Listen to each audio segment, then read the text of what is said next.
اعوذ باللہ من الشیطان الرجیم بسم اللہ الرحمن الرحیم السلام علیکم ورحمۃ اللہ وبرکاتہ۔ عزیز طالب علم ساتھیوں، امید ہے کہ آپ لوگ خیر و عافیت سے ہوں گے۔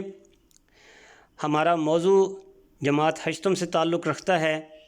جماعت ہشتم یعنی کلاس 8، حصہ نظم ہے ریل کا سفر، اور اس نظم کے شاعر جناب سید ضمیر جعفری اور نظم ریل کا سفر کا تعارف ہم اپنی گزشتہ ویڈیو میں پیش کر چکے ہیں۔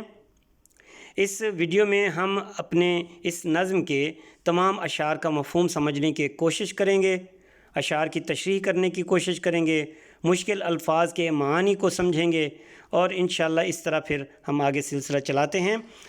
اپنے موضوع کا آغاز کرتے ہوئے ہم اپنے موضوع کی طرف بڑھتے ہیں، آگے چلتے ہیں۔ ریل کا سفر، اشعار کی تشریح۔ جی اب اس میں دیکھیں، سب سے پہلا شعر، نہ گنجائش کو دیکھ اس میں، نہ تو مردم شماری کر، لنگوٹی کس خدا کا نام لے، گھس جا سواری کر۔ نظم ریل کا سفر، جس کے شاعر سید ضمیر جعفری ہیں، اور سید ضمیر جعفری کو اردو مزاحیہ شاعری کا سالار کہا جاتا ہے۔ اس حوالے سے ان کا ایک بڑا مشہور شعر ہے، وہ فرماتے ہیں، حضرت اقبال کا شاہین تو ہم سے اڑ چکا، اب کوئی اپنا مقامی جانور پیدا کرو۔ تو ایک بڑا مزاحیہ شعر ہے ان کا۔ سید ضمیر جعفری کے تعارف میں ہم نے یہ سمجھنے کی کوشش کی تھی کہ سید ضمیر جعفری بیک وقت ایک صحافی بھی تھے، شاعر بھی تھے، اور فوجی بھی تھے۔ تو ان کا مزاح دوسرے تمام شعراء سے ایک منفرد مقام کا حامل ہے۔ اس نظم ریل کا سفر میں انہوں نے ہمیں جو پیغام دینے کی کوشش کی ہے وہ یہی ہے کہ لوگ جب ریل گاڑی میں سفر کرتے ہیں تو ریل گاڑی مسافروں سے بھری ہوتی ہے، یعنی ریل گاڑی میں مسافروں کی بھیڑ ہوتی ہے۔ اس کے ساتھ ساتھ آپ دیکھیں تو مسافر اپنے ساتھ بہت زیادہ سامان لے کر چلتے ہیں، جس کی وجہ سے وہ ایک دوسرے سے لڑائی جھگڑا بھی کرتے ہیں۔ ریل گاڑی میں ہر طرف ایک شور سا برپا ہوتا ہے، ریل گاڑی کی اپنی آواز، لوگوں کے لڑنے کا شور، بچوں کے رونے کی آوازیں، اور یہ اس طرح سے سفر طے ہوتا جاتا ہے۔ اور لوگ ایک دوسرے سے جب گفتگو کرتے ہیں تو وہ باہم ایک دوسرے کے واقف کار بن جاتے ہیں۔ یہ پیغام ہمیں اس نظم ریل کا سفر کے ذریعے سے مزاحیہ انداز میں سید ضمیر جعفری دیتے ہیں۔ پہلا شعر ذرا اس کو دوبارہ سمجھ لیتے ہیں۔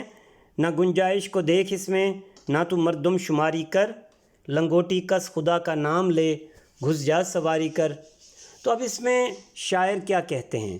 وہ کہتے ہیں کہ نہایت ہی مزاحیہ انداز میں کہ ریل گاڑی میں چونکہ رش بہت زیادہ ہوتا ہے تو وہاں لوگ ایک دوسرے کو دھکے بھی دے رہے ہوتے ہیں۔ اگر ریل گاڑی کا منظر سامنے رکھا جائے تو اس میں ہمیں پہلی نظر میں یہی دکھائی دیتا ہے کہ جیسے کوئی جگہ نہیں ہے خالی، لوگ پھر بھی جو ہے نا سوار ہیں اور یہ دیکھ رہے ہیں کہ کیا میرے کھڑے ہونے کی، میرے بیٹھنے کی جگہ مل جائے گی۔ تو لوگ ایک دوسرے کو دھکے دے رہے ہوتے ہیں، اور جب ریل کے سفر کے لیے جائیں تو اس کا سب سے پہلا اصول، پہلی چیز ہی یہی ہے کہ سب سے پہلے یہ دیکھا جاتا ہے کہ گنجائش ہے۔ لیکن یہاں پر شاعر یہ کہتے ہیں کہ تمہارا کام سفر کرنا ہے، تم یہ نہ دیکھو کہ اس کے اندر جگہ ہے، خالی جگہ ہے، کیا مجھے کھڑے ہونے کی جگہ مل جائے گی۔ وہ کہتے ہیں کہ گنجائش کو نہ دیکھو، اور نہ ہی یہ دیکھو کہ اس میں کتنے آدمی سوار ہیں، اس گاڑی میں، اس ڈبے میں۔ یعنی آدمیوں کو گننا بیکار ہے، فضول ہے۔ مردم شماری بھی نہیں کرنی، آدمیوں کو بھی نہیں گننا، اور یہ بھی نہیں دیکھنا کہ اس میں گنجائش ہوگی یا نہیں ہوگی۔ تو تمہارا کام کیا ہے کہ لنگوٹی کس لو، خدا کا نام لو، بسم اللہ پڑھو، اور گھس جاؤ، اور پھر سفر شروع کر دو۔ ٹھیک ہے جی۔ تو وہ کہتے ہیں کہ اس کا سب سے پہلا قاعدہ اور اصول یہی ہے کہ گاڑی میں سوار لوگوں کو ہمیں نہیں دیکھنا کہ وہ تعداد میں کتنے ہیں، بیٹھنے کے لیے جگہ ملے گی یا نہیں ملے گی، یہ بھی ہمارا کام نہیں۔ بس ہمارا کام کیا ہے کہ اللہ کا نام لے کر تیار ہو کر اپنے آپ کو تیار کر کے گاڑی کے اندر گھس جائیں۔ اگر آپ نے قطار بنا کر سوار ہونے کی کوشش کی، جیسے کچھ لوگ ہوتے ہیں اصول پسند، تو اگر سوار ہونے کے لیے قطار بنانے کی کوشش کی تو اس میں سوار ہونے سے آپ پھر رہ جائیں گے۔ تو بڑے مزاحیہ انداز میں ریل گاڑی میں سفر کی کیفیت بیان کر رہے ہیں شاعر سید ضمیر جعفری، اور وہ اس میں بڑا یعنی پیغام دیتے ہیں کہ اے مسافر، یہ نہ دیکھو کہ ریل گاڑی کے اس ڈبے میں کتنے لوگ موجود ہیں، بلکہ تم اپنی لنگوٹی کو کس کر باندھ کر اور اللہ کا نام لے کر اس ڈبے میں گھس جاؤ، کیونکہ تمہیں اس ڈبے کے ذریعے سفر کر کے اپنی منزل تک پہنچنا ہے۔ جی جناب، یہ تھا پہلا شعر۔ ہم آتے ہیں اپنے اگلے شعر کی جانب۔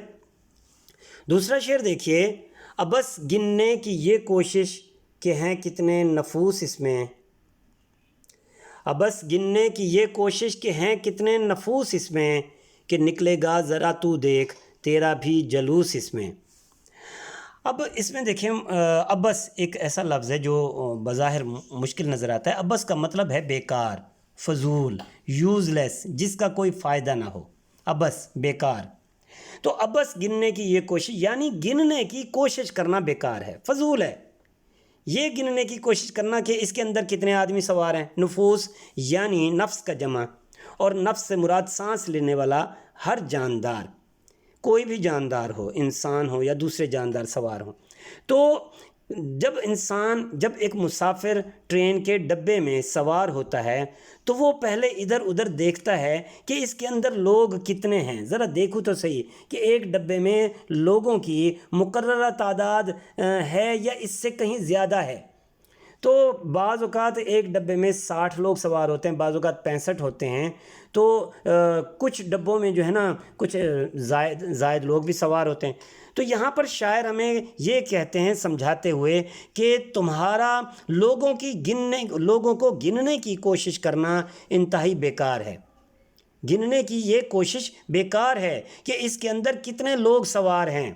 کیوں؟ اس کی وجہ بھی بتا دی کہ نکلے گا ذرا تو دیکھ تیرا بھی جلوس اس میں، کہ تم دیکھو کہ تم جو بن ٹھن کر سوار ہوئے ہو، ابھی تھوڑی ہی دیر میں تمہارا جلوس نکل جائے گا، تمہارا حلیہ خراب ہو جائے گا۔ جلوس نکلنا یہاں پر ایک محاورہ ہے کہ جس کا مطلب ہے حلیہ خراب ہونا، حالت خراب ہو جانا۔ یعنی ایک انسان اگر صحیح صاف ستھرے کپڑے پہن کر بس کے اندر سوار ہو یا ٹرین کے اندر ایسے ڈبے میں سوار ہو جس میں لوگ ہی لوگ بھرے ہوئے ہوں، رش ہی بہت زیادہ ہو، تو ایسی حالت میں سفر کرنے سے انسان کا حلیہ خراب ہو جاتا ہے، یعنی اس کا ایک طرح سے جلوس نکل آتا ہے۔ تو جلوس نکلنا یعنی حالت خراب ہونا۔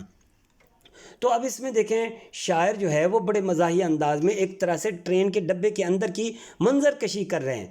وہ کیا کہتے ہیں کہ ہمارے یہاں جب کوئی ریل کا سفر کرتا ہے تو اسے بہت سے مشکل حالات کا سامنا کرنا پڑتا ہے۔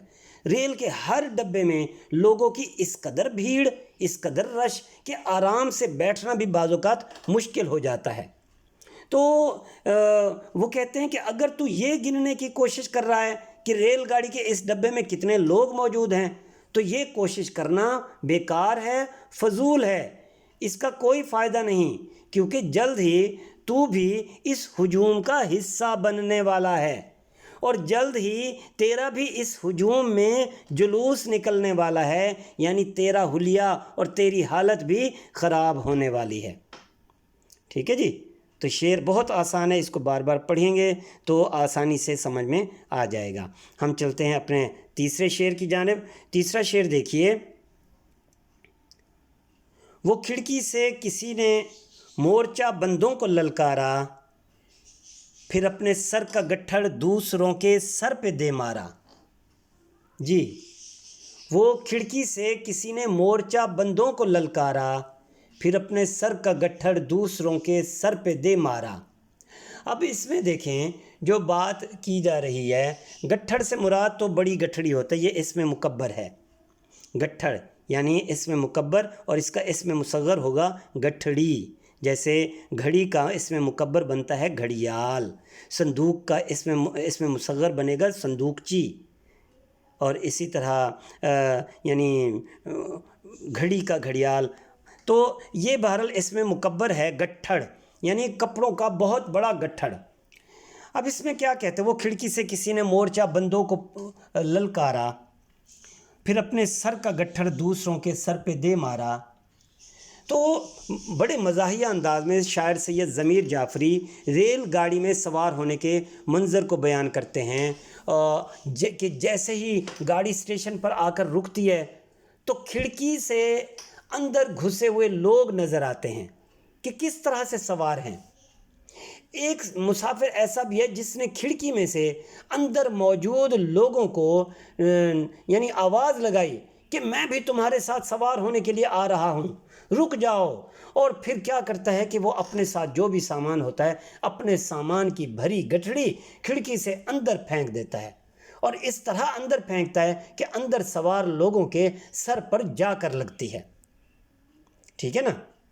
تو یہ اس طرح اندر پھینکتا ہے کہ لوگوں کے سر پر جا کر لگتی ہے، تو وہ یہ بھی دیکھ رہا ہوتا ہے کہ دروازے پر لوگوں کی بھیڑ زیادہ ہے، اس لیے وہ دروازے کی بجائے کھڑکی سے اندر جانے کو غنیمت سمجھتا ہے کہ کھڑکی کے راستے اپنا سامان بھی اندر پھینک دیا جو لوگوں کے سر پر جا کر لگا، اور کھڑکی سے ہی اپنے اندر مسافر ساتھیوں کو پکار رہا ہوتا ہے۔ تو یہاں پر دیکھیں کہ ایک کیفیت جو ہمیں دکھائی دیتی ہے کہ وہ کھڑکی سے کسی نے مورچہ بندوں کو للکارا۔ مورچہ بند یعنی مورچے کے اندر پناہ لینے والے، یہ یعنی مسافر جو ہیں وہ ٹرین کے ڈبے کے اندر، ٹرین کا ڈبہ مورچہ ہے اور مورچہ بند وہ مسافر ہے جو اندر گھسے ہوئے ہیں، تو ان کو پکار رہا ہے، جرات مندی کے ساتھ للکار رہا ہے کہ تم اندر موجود ہو تو میں بھی آ رہا ہوں۔ تو وہ للکارتا ہے اور پھر کیا کرتا ہے، اپنے ساتھ لایا ہوا سامان بھی ان کے سر پر دے مارتا ہے۔ جی تو شعر بہت آسان ہے، اس کو ذرا دوبارہ سے سمجھ لیجئے کہ اس شعر میں سید ضمیر جعفری یہی کہتے ہیں کہ جیسے ہی اسٹیشن پر ریل گاڑی رکتی ہے تو لوگ ریل گاڑی کی کھڑکی سے سر نکال کر بندوں کو آواز دے کر اپنے پاس بلاتے ہیں۔ بعض اوقات ایسا بھی ہوتا ہے نا کہ اندر سے بلا رہے ہوتے ہیں کہ ادھر سے ہی آ جاؤ، ادھر سے ہی آ جاؤ، کھڑکی سے بلا رہے ہوتے ہیں، اور پھر کیا کرتے ہیں کہ باہر کھڑے ہوئے لوگ جو ہیں اپنے ساتھ لایا ہوا سامان ان کے سروں پر دے مارتے ہیں تاکہ ان کا سامان اسٹیشن تک، اور پھر اسی طرح مورچہ بند نہ ادھر دیکھتے ہیں نہ ادھر دیکھتے ہیں، اور دوسروں کے سروں پر وہ سامان مارتے ہوئے آگے پہنچاتے جاتے ہیں، اور پھر لوگ جو ہیں وہ کھڑکی سے ہی سوار ہونے کی کوشش کرتے ہیں۔ ٹھیک ہے جی، تو یہ اس کا مفہوم ہے۔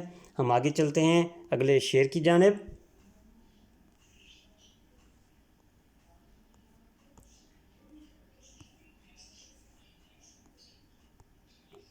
جی اگلا شعر دیکھیے، یہ سارے کھیت کے گنے کٹا لایا ہے ڈبے میں، وہ گھر کی چار پائی تک اٹھا لایا ہے ڈبے میں۔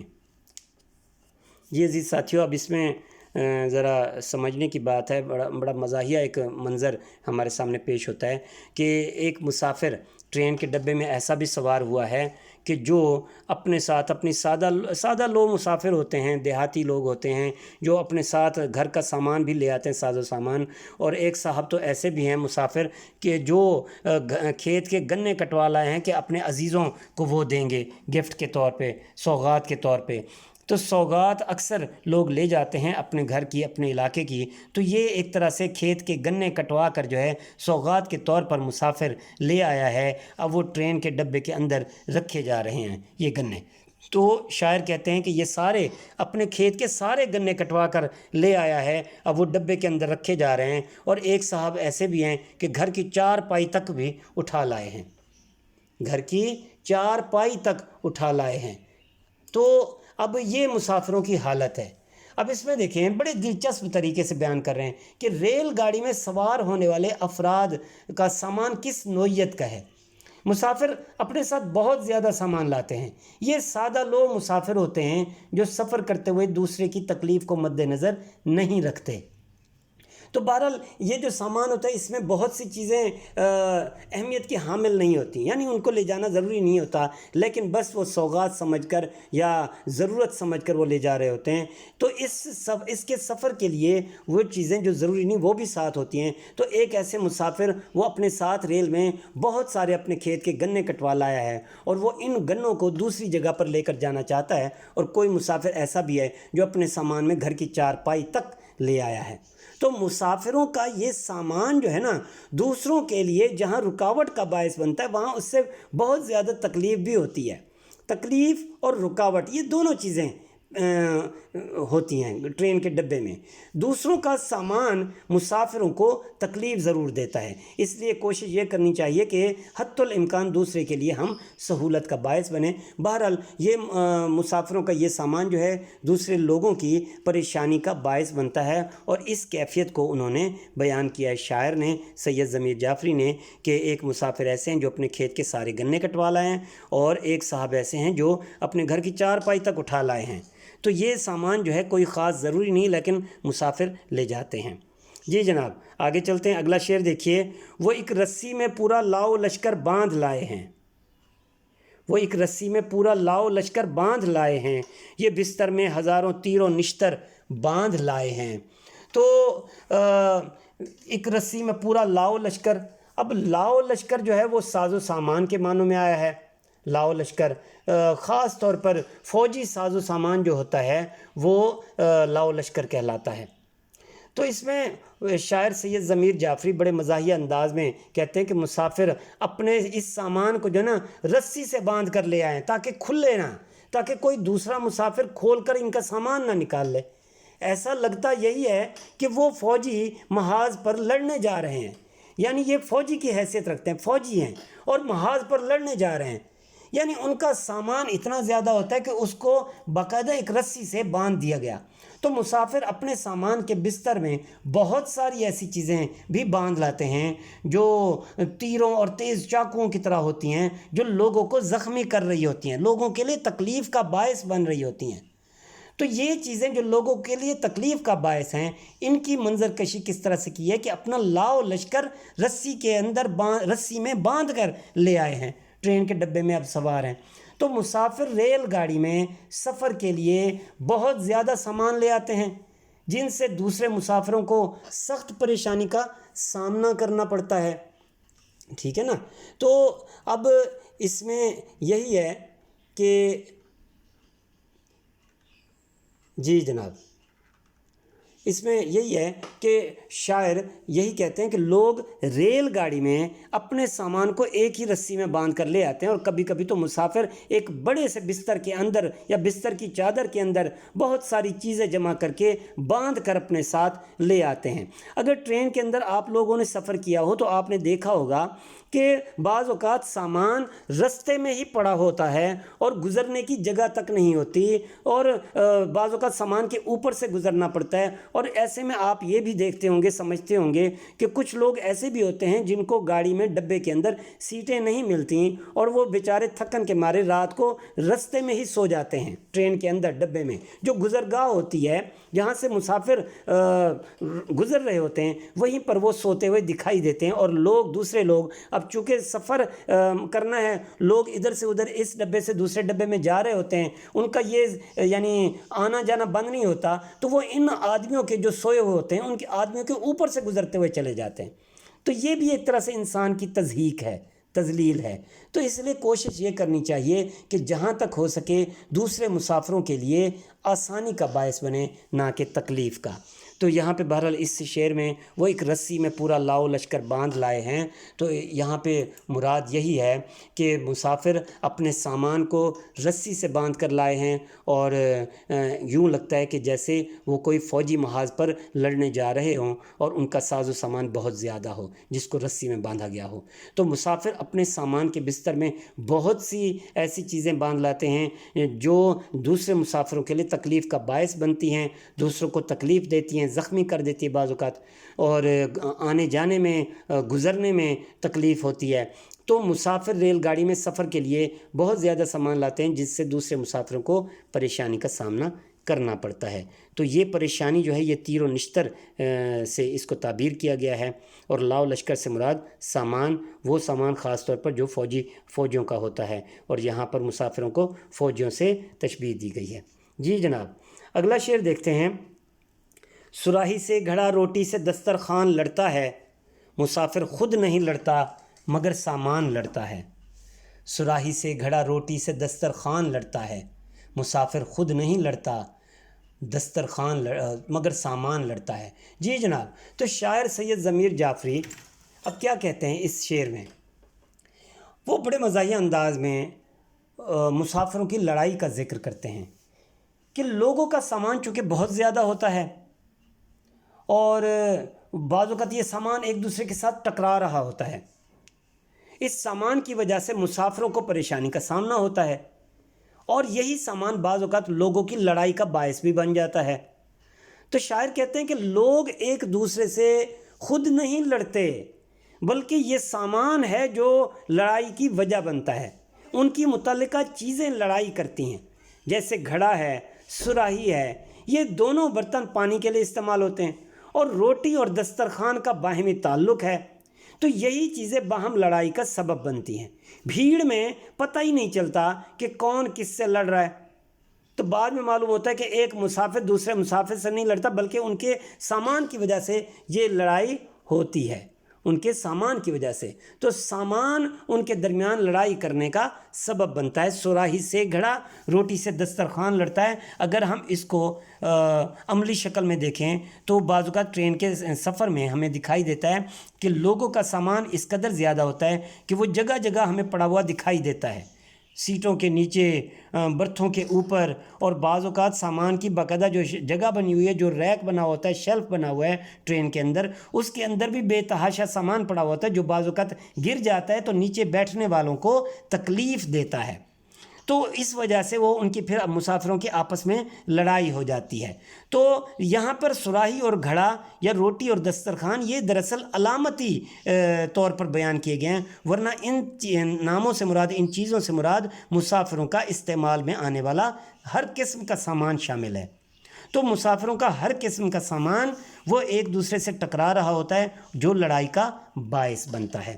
جی جناب، یہ تھا شعر نمبر 6۔ ہم آتے ہیں آگے شعر نمبر 7 کی جانب۔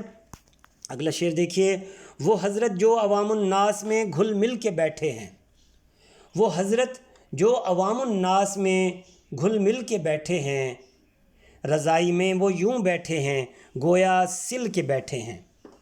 جی، اب اس میں کیا کہا گیا ہے کہ ریل گاڑی کے اندر مسافر جو ہیں وہ ایک دوسرے کے ساتھ جڑ کر بیٹھے ہوئے ہیں۔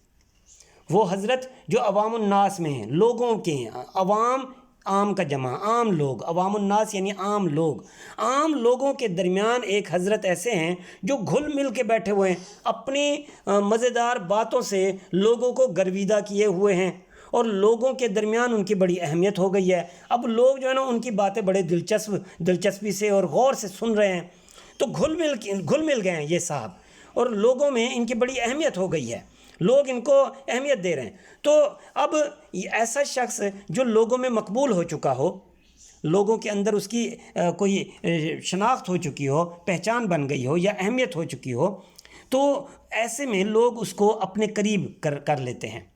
رضائی میں وہ یوں بیٹھے ہیں گویا سل کے بیٹھے ہیں، یعنی کیفیت یہاں تک پہنچتی ہے، نوبت یہاں تک آتی ہے کہ لوگ اس صاحب کو، اس حضرت کو اپنے ساتھ بٹھا لیتے ہیں اور کہتے ہیں یار میری چادر جو ہے، میری رضائی، میرا لحاف جو ہے یہ بھی آپ پہنیں، یہ آپ اس طرح یعنی سردی سے بچ سکتے ہیں۔ تو رضائی میں وہ یوں بیٹھے ہیں گویا سل کے بیٹھے ہیں، ایسے بیٹھے ہیں کہ جیسے رضائی کو ان کے کپڑوں کے ساتھ سی دیا گیا ہو۔